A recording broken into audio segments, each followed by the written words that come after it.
भगवान विष्णु ने माता लक्ष्मी को बताया कौन सी स्त्री के भाग में पुत्र नहीं होता और कौन सा श्रृंगार करने से स्त्री को स्वर्ग में स्थान प्राप्त होता है।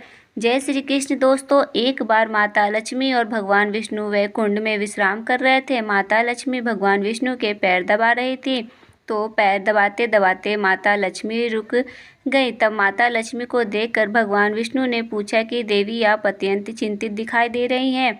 तब भगवान विष्णु से माता लक्ष्मी ने कहा, हे प्रभु, आज मेरे मन में 3 प्रश्न उठ रहे हैं। यदि इन 3 प्रश्नों के उत्तर देकर आप मुझे संतुष्ट करेंगे तो मेरे मन को बहुत शांति मिलेगी। तब भगवान विष्णु कहते हैं, हे देवी, आखिर तुम्हारे कौन से 3 प्रश्न हैं? तो माता लक्ष्मी कहती हैं, हे प्रभु, कुछ स्त्रियों के भाग में संतान सुख नहीं होता है। वह कौन सी स्त्री होती हैं जो संतान सुख से वंचित रह जाती हैं? दूसरा प्रश्न यह है कि कुछ स्त्रियां समय से पहले ही क्यों विधवा हो जाती हैं? और मेरे तीसरा प्रश्न यह है कि कौन सा श्रृंगार करने से स्त्री को स्वर्ग में स्थान प्राप्त होता है और कौन सा गहना पहनने से स्त्री या पुरुष की दर्दनाक मौत होती है। दोस्तों, तब भगवान विष्णु कहते हैं कि हे लक्ष्मी, यह तुम्हारे तीनों प्रश्न बहुत ही ज़्यादा महत्वपूर्ण है। जो भी व्यक्ति इन तीनों प्रश्न के उत्तर समझकर इस पर्याप्त ज्ञान को अपने जीवन में उतार लेता है तो उसे जीवन में सुख की प्राप्ति होती है। दोस्तों, भगवान विष्णु कहते हैं कि हे देवी लक्ष्मी, अब मैं तुम्हें तुम्हारे तीनों प्रश्नों के उत्तर एक छोटी सी कथा के माध्यम से देने वाला हूँ। इस कथा के माध्यम से तुम अपने तीनों प्रश्न के उत्तर ठीक तरह से समझ पाओगी। हे देवी, तुम्हें इस कथा को ध्यान से सुनना है। तो माता लक्ष्मी कहने लगती हैं, प्रभु, मैं इस कथा को मैं पूरे मन और लगन से सुनूंगी, इसे अधूरा नहीं छोड़ूंगी। आप कृपा इस कथा को आरंभ करें। इस कथा को सुनने से समस्त मानव जाति का निश्चित ही कल्याण होगा।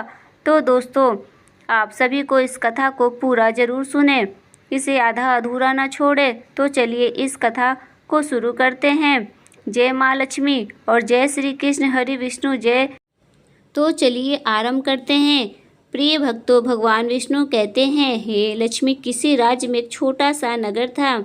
उस नगर में एक सेठ रहता था। उस सेठ के 2 बेटे थे और सेठ के बेटों की शादी भी हो चुकी थी। सेठ की पत्नी और सेठ के बड़े बेटे दोनों का ही स्वभाव दुष्ट प्रवृत्ति का था। इसलिए सेठ की पत्नी अपने बड़े बेटे की पत्नी से बहुत ही ज़्यादा प्यार करती थी, मगर छोटे बेटे की पत्नी जो थी वह बड़े ही अच्छे स्वभाव की थी और वह एक पतिव्रता स्त्री भी थी और पूरे घर का सारा कामकाज भी वह अकेले ही करती थी। इतना कुछ होने पर भी सेठ की पत्नी और बड़े बेटे की पत्नी छोटी बहू का हमेशा ही अपमान करती रहती थी। दोस्तों, भगवान विष्णु कहते हैं, हे लक्ष्मी, सेठ के बड़े बेटे की बहू को एक बेटा था और छोटी बहू को एक पुत्री थी। सेठ की पत्नी हमेशा पुत्र को लेकर छोटी बहू को ताना मारती रहती थी, लेकिन वह क्या कर सकती थी, वह हमेशा उनके ताने सुनती रहती थी। दोस्तों, तब भगवान विष्णु कहते हैं, हे लक्ष्मी, अब मैं तुम्हें छोटी बहू की कहानी अच्छी तरीके से समझाता हूँ। इस कहानी से तुम्हें तुम्हारे इस प्रश्न का उत्तर प्राप्त होगा। तुम्हारा पहला प्रश्न था कि कौन सी स्त्री के भाग्य में पुत्र की प्राप्ति नहीं होती है। तब भगवान विष्णु कहते हैं, देवी, उस सेठ की जो पत्नी थी वह पहले से ही बड़े ही दुष्ट स्वभाव की थी। उसके कुटिल स्वभाव से सभी घर वाले बहुत ही ज़्यादा परेशान थे, परंतु अपनी सीधी सादी छोटी बहू को वह कुछ ज़्यादा ही परेशान करती रहती थी। उसको सताने में उसको बहुत ही ज़्यादा आनंद आता था। सेठ के छोटे बेटे की पत्नी का नाम सुकन्या था। बेचारी सुकन्या सुबह जल्दी उठकर अपने कामकाज में जुट जाती थी। इतना करने पर भी सेठ की पत्नी की निगाहों में सुकन्या हमेशा खटकती रहती थी। एक दिन की बात है, सुकन्या घर में झाड़ू लगा रही थी तो सेठ की पत्नी बोली कि तेरे हाथ में जान नहीं है क्या? तू जल्दी जल्दी झाड़ू लगा, मैं मंदिर जा रही हूँ। मेरे लौट कर आने पर से पहले तू भोजन बनाकर तैयार रखना और आते ही मैं उस भोजन को ग्रहण करूँगी। और सुन, अन्न का एक दाना भी बर्बाद न हो पाए। बेचारी सुकन्या करती भी क्या, वह अपनी सास की बातों को सुनती रही। तब घर की सफाई करने के बाद सुकन्या खाना बनाने में लग गई। खाना बनाते समय वह मन में सोच रही थी कि मैं इतना काम करने के बाद भी एक पल के लिए चैन की सांस नहीं ले पाती हूँ और मेरी सास हर समय मेरे काम में कोई ना कोई गलतियाँ निकालती रहती है। सुकन्या यह सब सोच ही रही थी। जितने भी दरवाज़ा खटखटाने की आवाज़ आई तो सुकन्या ने सोचा कि अभी तो भोजन तैयार हो हुआ है, लगता है मेरी सासू माँ आज जल्दी ही लौट आई हैं। तब सुकन्या ने दरवाज़ा खोला तो उसने क्या देखा कि बाहर दरवाजे पर एक सन्यासी महात्मा खड़े हैं। दोस्तों, वह साधु महाराज सुकन्या से कहता है कि बेटी, मेरा तेरा सुहाग अमर रहे, बाबा को कुछ भोजन करा दे, मुझे बड़ी तेजी से भूख लग रही है। दोस्तों, भगवान विष्णु कहते हैं कि हे देवी लक्ष्मी, सुकन्या बहुत सुशील और संस्कारी थे। उसने सोचा कि साधु महाराज को भोजन करा तो दूँ, परंतु यदि मेरी सास आ गई तो मेरे खैर नहीं। फिर कुछ देर सोच विचार करने के बाद मैं उसे सन्यासी को भोजन करने के लिए अंदर आने को कहा और उसी समय सुकन्या के मन में विचार आया कि सास से डरना कैसा, यदि मेरी सास आ भी जाएगी तो और मुझसे कुछ कहेगी तो मैं उनसे कह दूंगी कि मैं अपने हिस्से का भोजन एक महात्मा को दे रही हूँ। भगवान विष्णु कहते हैं, हे लक्ष्मी। फिर ऐसा सोचकर सुकन्या साधु को अंदर ले गई और अतिथि धर्म का पालन करते हुए उस साधु को भोजन कराने लगी।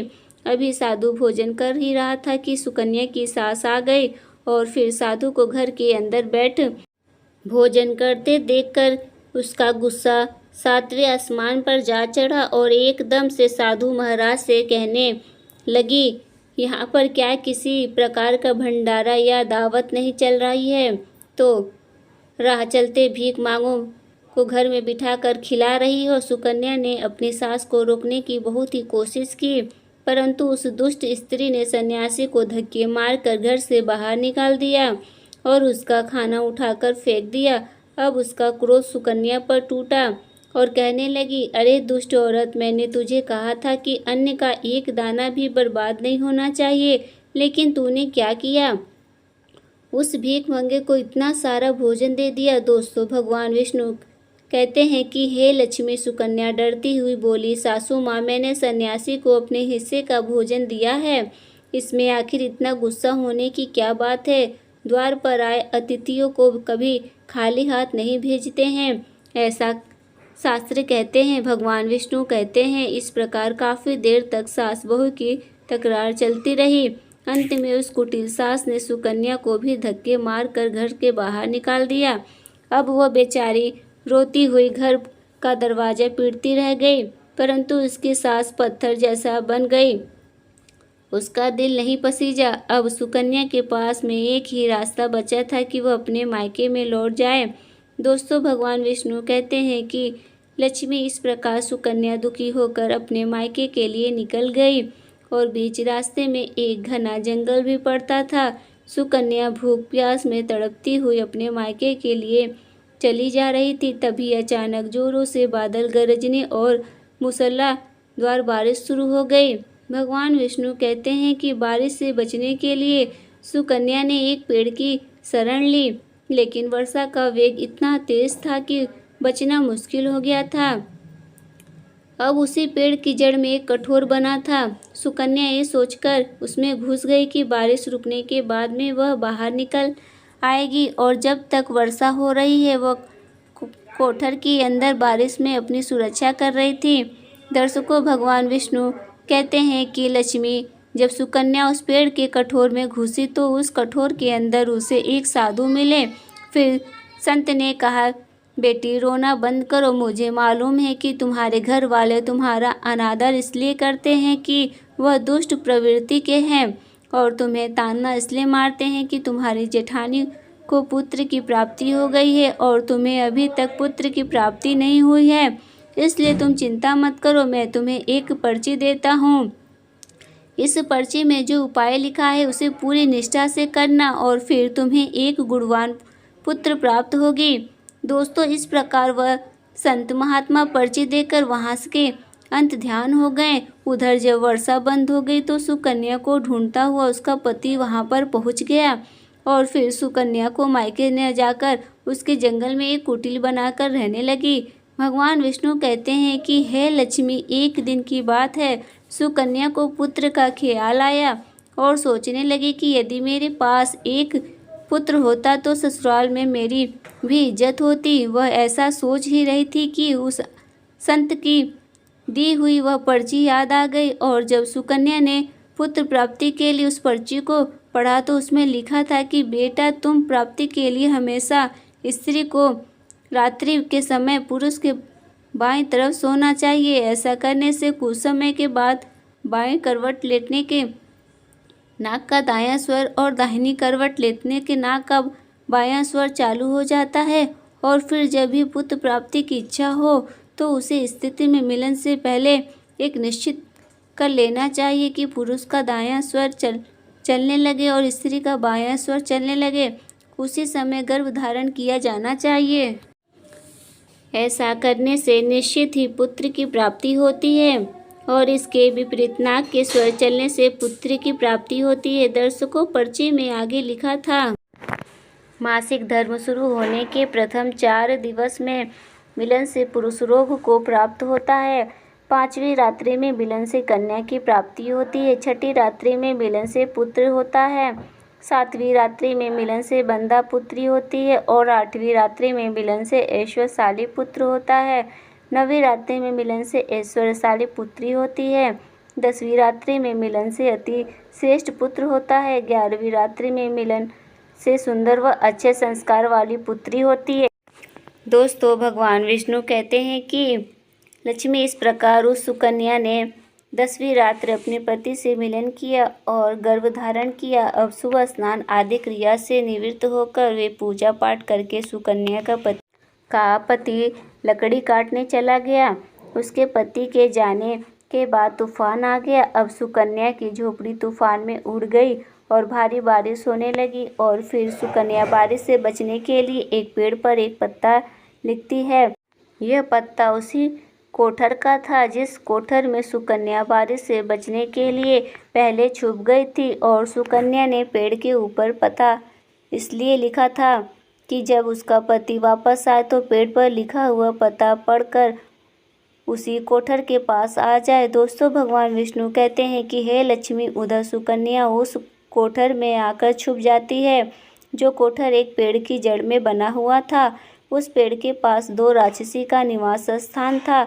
इधर तो वह सुकन्या वर्षा से बचने के लिए उस कोठर में छुपी हुई थी, और उधर वह दोनों राक्षसी बारिश से परेशान होकर उस पेड़ की तरफ चली आ रही थी। फिर तो पेड़ के नीचे आकर एक राक्षसी कहने लगी, अब तो चला भी नहीं जाता, वरना मन तो कर रहा था कि सोना टापू पर चली जाऊं। तभी दूसरी राक्षसी बोली, इसमें क्या बड़ी बात है, यह पेड़ हमें अभी उड़ाकर वहीं पहुंचा देगा जहां पर सोने का टापू है। दोस्तों, ऐसा कहकर वह दोनों राक्षसी पेड़ की शाख पर बैठ गई और पेड़ एकदम से उड़ने लगा। उधर थकी हारी सुकन्या कोठर में छुपी हुई थी। कोठर में घुसते ही सुकन्या को नींद आ गई थी, लेकिन पेड़ के उड़ने से लगने वाली झटकों से सुकन्या की नींद खुल गई और पेड़ को उड़ता देखकर कि वह एकदम से घबरा गई। दोस्तों, जब सुकन्या ने कोठर से बाहर देखा तो पेड़ के डाल पर 2 राक्षसी बैठी थी। अंततः सुकन्या ने परिस्थिति के साथ समझौता किया और सोचा कि जो होगा अच्छा ही होगा। फिर कुछ देर ही उड़ना भरने के बाद में वह पेड़ एक सोना टापू पर पहुंचकर उतर गया। उधर दोनों राक्षसी को भूख लगी थी, इसलिए वह दोनों शिकार की तलाश में निकल गई। भगवान विष्णु कहते हैं कि लक्ष्मी उन दोनों राक्षसनियों के जाने के बाद सुकन्या कोठर से बाहर निकली और उसने चैन की सांस ली। अब जैसे ही सुकन्या ने सोना टापू पर फैली रेत को देखा तो एकदम में अचंभित में पड़ गई कि यह रेत को चमचमा रही है। और जैसे ही सुकन्या ने रेत को हाथों में उठाया तो एकदम से चिल्लाने लगी, अरे यह तो सोने की रेत है। और फिर सुकन्या ने अपने साड़ी की आंचल में वह जितनी रेत बांध सकती थी उसने बांध ली और पुनः आकर उसी कोठर में छिप गई। दोस्तों, भगवान विष्णु कहते हैं कि इधर तो सुकन्या का उस कोठर में वापस जाना हुआ, उधर दोनों राक्षसी पेड़ पर वापस आ गईं और वह आपस में कहने लगी, आज तो भर पेट खाना खा कर ही पूरी तृप्ति हो गई है। अब चलो वापस लौट चलते हैं हम जहाँ से आए थे। और फिर इस प्रकार थोड़ी देर में वह पेड़ उड़कर उसी स्थान पर पहुंच गया जहां से वह पेड़ उड़कर गया था। भगवान विष्णु कहते हैं कि हे लक्ष्मी, वह सुकन्या तब तक उसी कोठर में छुपी रही जब तक किसी कार्यवश वह राक्षसी उस पेड़ से चली नहीं आ गई, और जैसे ही वह दोनों उस पेड़ से चली गई वैसे ही सुकन्या सोने की रेत लेकर उस कोठर से बाहर आ गई और मन में सोचने लगी कि इतना सारा सोना देखकर मेरी सासू माँ खुश हो जाएंगी और अब मैं अपने ससुराल वापस जाऊंगी और अपने सासू माँ को इतना सारा सोना दूंगी, फिर वह मुझसे कभी भी नफरत नहीं करेंगी और मुझसे प्यार करने लगेंगी। भगवान विष्णु कहते हैं कि हे लक्ष्मी, इधर तो सुकन्या ऐसा सोच रही थी, तब तक सुकन्या का पति सुकन्या को ढूंढता हुआ उसी कोठर की तरफ आ जाता है और सुकन्या अपने पति को सारी बात बताती है और अपने पति के साथ वापस अपने ससुराल पहुंचकर अपनी सासू माँ से कहती है, देखो सासू माँ, मैं आपके लिए क्या लाई हूँ। और ऐसा कहकर वो सारा सोना अपनी सासू को दे देती है और उसे सोना कैसे प्राप्त हुआ वह सारी घटना भी अपनी सास को बता देती है। भगवान विष्णु कहते हैं, सोना लेने के बाद सुकन्या की सास एकदम से क्रोधित होकर बोली, अरे मूर्ख औरत, तू बस इतना ही सोना लेकर आ गई, इतने सोने से क्या होगा? मैं होती तो बहुत सारा सोना लेकर आ जाती। फिर अपनी सास की बात सुनकर के सुकन्या कहने लगी, माँ जी, हमारी 3-4 पीढ़ियों के लिए इतना सोना काफ़ी है। तो सास कहने लगी, अरे मूर्ख, सोना भी काफ़ी होता है क्या? जितना हो उतना ही कम है। अब देख, मैं जाऊंगी और कितना सोना लेकर आती हूँ। भगवान विष्णु कहते हैं कि हे लक्ष्मी, सुकन्या ने अपने पति को बहुत समझाया परंतु उस लालची दुष्ट स्त्री के समझ में भी बात नहीं आ गई। उसने सुकन्या की एक भी बात नहीं सुनी और जाकर के उसी पेड़ के कोठर में बैठ गई। उधर वह दोनों राक्षसी जैसे ही पेड़ पर आ गई तो एकदम से वह पेड़ उड़ने लगा। इधर तो पेड़ उड़ता हुआ जा रहा था, उधर वह सुकन्या की सास मन ही मन में बहुत खुश हो रही थी कि आज मैं बहुत सारा सोना एक साथ बटोर के लाऊंगी। भगवान विष्णु कहते हैं कि इधर तो सुकन्या की सास अपने मन में खुशियां मना रही थी। उसी समय एक राक्षसी कहने लगी, चलो आज स्वर्णद्वीप पर ना चलकर मस्तद्वीप पर चलते हैं, आज मछलियाँ खाने का बहुत मन कर रहा है। और फिर जैसे ही राक्षसी ने मछली खाने का मन बनाया वैसे ही वह पेड़ मस्तकद्वीप की तरफ उड़ चला। भगवान विष्णु कहते हैं कि हे लक्ष्मी, इस प्रकार राक्षस की बात सुनकर के कोठर में बैठी वह लालची स्त्री स्वयं पर समय नहीं रख सकी और एकदम से बोल पड़ी, अरे तुम सोना टापू क्यों नहीं जा रही हो? मस्तद्वीप मत जाओ, सोना टापू पर चलो। अब जैसे ही उस लालची स्त्री ने इतनी आवाज़ दी तो राक्षसी समझ गई कि कोई ज़रूर छिपा बैठा है और उन्होंने एकदम से जैसे ही कोठर में प्रवेश किया और फिर जैसे ही उन दोनों राक्षसी ने लालची स्त्री को देखा तो एकदम से उसे उड़ाकर पेड़ के नीचे फेंक दिया और धरती पर गिरते ही उस लालची स्त्री की मौत हो गई। अब जैसे ही सूचना उसके घर वाले को मिलती है तो वह उस स्त्री का पति यानी सुकन्या का ससुर सुकन्या के पास जाता है और उसे कहते हैं कि बेटी, मैं तो उसे पहले से ही समझाता था कि तू ऐसा काम मत कर, कभी भी किसी को लालच नहीं करना चाहिए और बहुएं तो बेटी की तरह होती हैं, उनको प्यार देना चाहिए, मगर उसने मेरी एक भी बात नहीं मानी और उसे उसके कर्मों का फल आज मिल ही गया। भगवान विष्णु कहते हैं कि हे लक्ष्मी, उधर सुकन्या अपने पति के साथ में सुखपूर्वक जीवन यापन करने लगी। फिर कुछ समय गुजरने के बाद में सुकन्या को एक गुणवान पुत्र की प्राप्ति हुई और पुत्र की प्राप्ति के बाद सुकन्या की खुशी का ठिकाना नहीं रहा और वह भगवान का शुक्रिया करने लगी। उधर सेठ के बड़े बेटे की बहू जो हमेशा सुकन्या को पुत्र को लेकर ताने मारती रहती थी, अब सुकन्या को पुत्र की प्राप्ति हो गई है और उसे धन की प्राप्त हो गया है। उधर सेठ के बड़े बेटे और बहू के दिन गरीबी में गुजरने लगे तो सेठ की बड़ी बहू जाकर के सुकन्या के आगे हाथ जोड़कर अपनी गलती के लिए माफ़ी मांगने लगती है। हे सुकन्या एक बहुत ही दयावान स्त्री थी और बहुत ही मधुर संबंध वाली स्त्री थी, इसलिए वह अपनी जेठानी को माफ़ कर देती है और वह जो भी सोना लेकर आई थी उसमें से कुछ सोना वह अपनी जेठानी को भी दे देती है। इस प्रकार वह पूरा परिवार अच्छे से जीवन यापन करने लगता है। भगवान विष्णु कहते हैं कि देवी लक्ष्मी इस प्रकार जब समय धीरे धीरे सुखपूर्वक व्यतीत होने लगा तो सेठ की बड़ी बहू का जो पुत्र था वह अवगुण था, इसलिए उसने सारा धन अवगुणों में बर्बाद कर दिया। और सुकन्या को जो पुत्र हुआ था वह बहुत ही गुणवान था। वह अपने जीवन में इतना आगे बढ़ा कि उसने अपने माँ बाप का नाम रोशन कर दिया। और फिर जब सुकन्या और उसकी जेठानी का जीवन समाप्त हुआ तो सुकन्या को स्वर्ग की प्राप्ति हुई और उसकी जेठानी को नरक में स्थान मिला।